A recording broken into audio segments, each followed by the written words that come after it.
काजिया जी ए जे चुमा चाटी कर लेम तो घरे जाके का करे उतर तोरा दीदी के पता चली कि हम का करे। तार वो और होके गुलाब जामुन तो मंगवा दी। अरे टाइम में पूछे के कच्ची बात बा हमार धोती में दुगो गुलाब जामुन लटक रहल बा आई मुंह लगा के चूसी आई चूसी। बता सारू भाई ई भांजोत कौन समझी के चल बा हम दुगो गुलाब जामुन चूसबैत रहे। ए तो हमरा के लार कहता नी दुगो में पेट नहीं के भरत। ए तो लार भर ये हो में तो एगो और छोट भाई को बोर बा हई खाई। ना ना सारू भाई लार ना आर खिया यार। अच्छा अच्छा अच्छा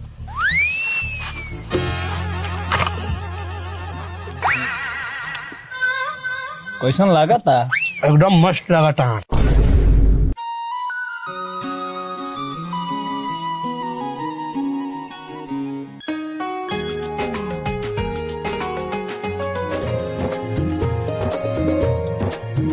चल बा उतर अब लड़की आ बता उतर ले चल बा लड़की आ बता।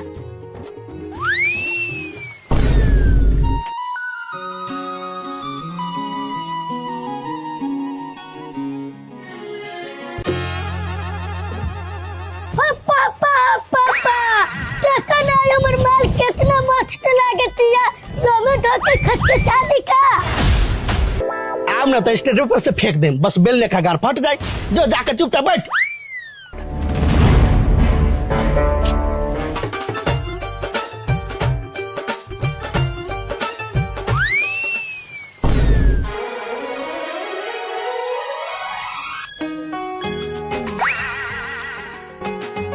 सारू साहब देखिए तुम कैसा लगा था? एकदम हाथी नियन।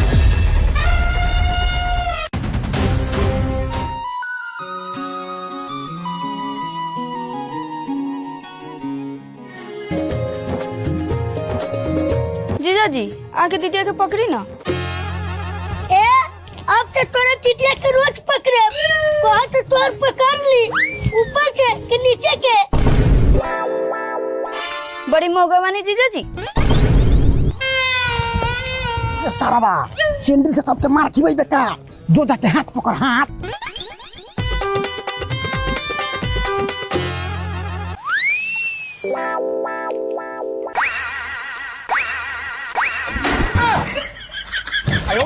काजिया जी ए जे चुमा चाटी कर लेम तो घरे जाके का करे उतर तोरा दीदी के पता चली कि हम का करे।